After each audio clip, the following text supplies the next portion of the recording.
Evet teraziler, yükselen burcu terazi olan dostlar. 21 Mart'ta Koç burcunun 0 derecesinde bir yeni ay yaşayacağız ve 20 Mart haftasında yeni ayın etkilerini çok güçlü hissederken önümüzdeki yıl sonuna kadar da benzer periyotlarda bunu hayatımızda yaşayacağız. Çünkü bu aksta bir tutulmamız gerçekleşecek.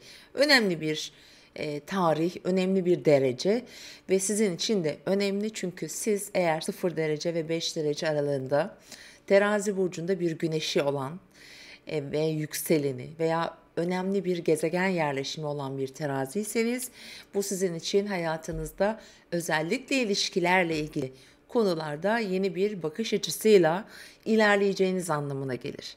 Şimdi genellikle astrolojide 7. evde olan böyle hadiseler hani evlilik, ortaklık gibi işlerde kesinlikle hani şöyle derler hani böyle bir genel yorum vardır.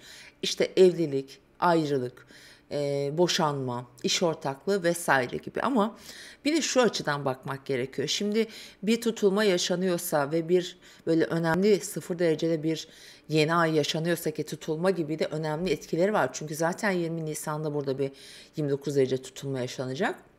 Aslında şöyle bakabiliriz. Kişinin hayatında belki de ilişkilerle ilgili ciddi sınavları vardır. Ve bazı alanlarda hepimiz eşit derecede yetenekli, kabiliyetli olmayabiliriz ve geliştirmemiz gereken yanlarımız vardır. Mesela terazi burçları için belki böyle durumlar yaşanabilir ama bunu kişilere değil aslında daha çok kendi hayat biçimine, yaklaşımına, paylaşımlarına, yapmak istediği veya ilişkilerdeki tutumluyla ilgilidir. Yani anlaşmalar ve anlaşmazlıklar çok normal, çok doğal. Zaman zaman karşı tarafı suçlarız. Genellikle böyle bir sebep ararız ama bazen kendimize bakmakta itina ederiz. Yani biz hep haklıyızdır gibi gelebiliyor.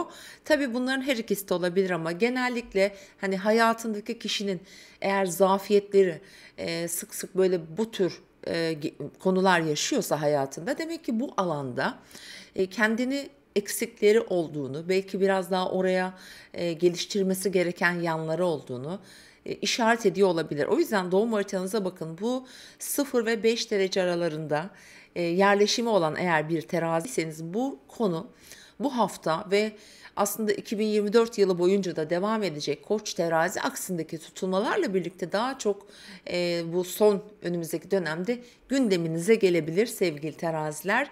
Bunu bence çok olumlu olarak değerlendiriyorum ben. Genellikle burada fırsatlar getirir. Kadersel etkilerdir aynı zamanda ve kadersel etki dediğimiz zaman da şöyle de yanlış anlaşılabiliyor bazen zaman zaman. Kişinin aslında yaşaması gereken ne yapsa da kaçınılmaz gibi görünen durum. Oysa ki evet bir kader var, bu bir gerçek, külli ve cüz'i kaderimiz var. Ancak bizim eksiklerimiz de vardır. Ya yeteri kadar zamana ya da hayata ayak uyduramıyoruzdur. Ya da belki kendi bakış açımıza uygun bir eş, bir partner seçememişizdir. Ya da gerektiği zaman, gerektiği kadar olduğu gibi kabul etmeye itirazı olan bir yapıda olabiliriz. Yani olağan şeyler bunlar, olması gereken durumlar. Yani sonuç olarak böyle bir ilişki sürecine giriyorsunuz sevgili teraziler. Gelelim bakalım bu yeni ayın diğer yönlerden size nasıl etkiler getireceğini. Şimdi şöyle söyleyebilirim. Venüs Boğa burcunda ve sizin yönetici gezegeniniz Venüs Boğa burcunda güçlü, sevdiği yerde yerleşimdedir ve finansal gösterimlerin olduğu alanda. Ve aynı zamanda orada bir aslında kuzey düğüm var, Juno var.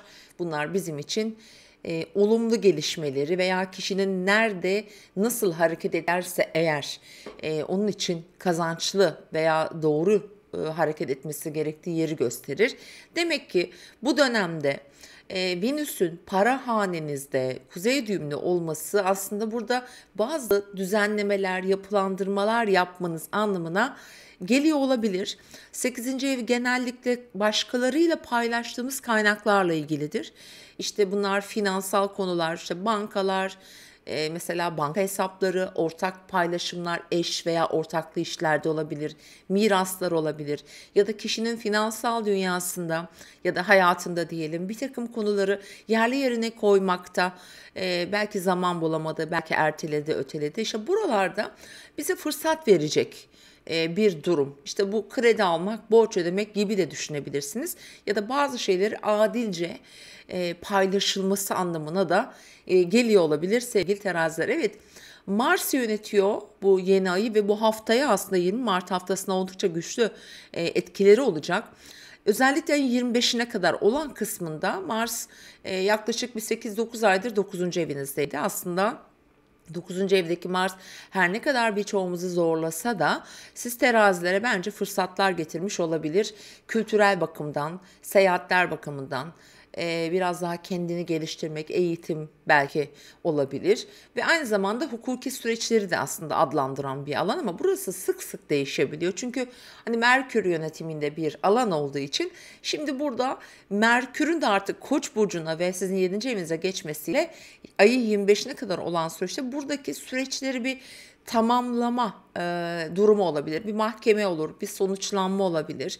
Böyle bir zıtlıklar da yaşanabilir bu arada. Bunları da göz önünde bulundurun ama kişinin doğum haritasının aslında verdiği mesajlar da burada önemli. Ve 25'inden sonra artık Mars Yengeç burcuna geçecek. Tam olarak hayatınızın tepe noktasına geliyor. Demek oluyor ki önümüzdeki 25 Mart ve 1,5 ay sonrasında daha fazla şu an mevcut sorunları veya içinden çıkmaya çalıştığınız durumları, bu iş olur, ilişki olabilir, çocuklarınız olabilir. Buralara daha çok odaklanacaksınız. Hayatınızın tepe noktasından geçen bir Mars hem kariyerde hem hayatın diğer alanlarını biraz daha iyi yönetebilmek için daha güçlü ve iradeli olacaktır. Tabii ki zaman zaman bazı eksiklerimizle yüzleşebiliriz. Zorlayıcı kişilerle de karşılaşabiliriz. Bunlar iş hayatımızda veya farklı alanlarda olabilir. Malum Plüto bir öncü burçsunuz siz 29 derecede ve bu hafta o da artık Kova burcuna geçiyor. Hayatınızda önemli bir sayfayı kapattırabilir, yeni kapılar açabilir. Hayatınızın önemli bir zaman dilimindesiniz sevgili teraziler. Kendinize iyi bakın. Tekrar görüşmek üzere.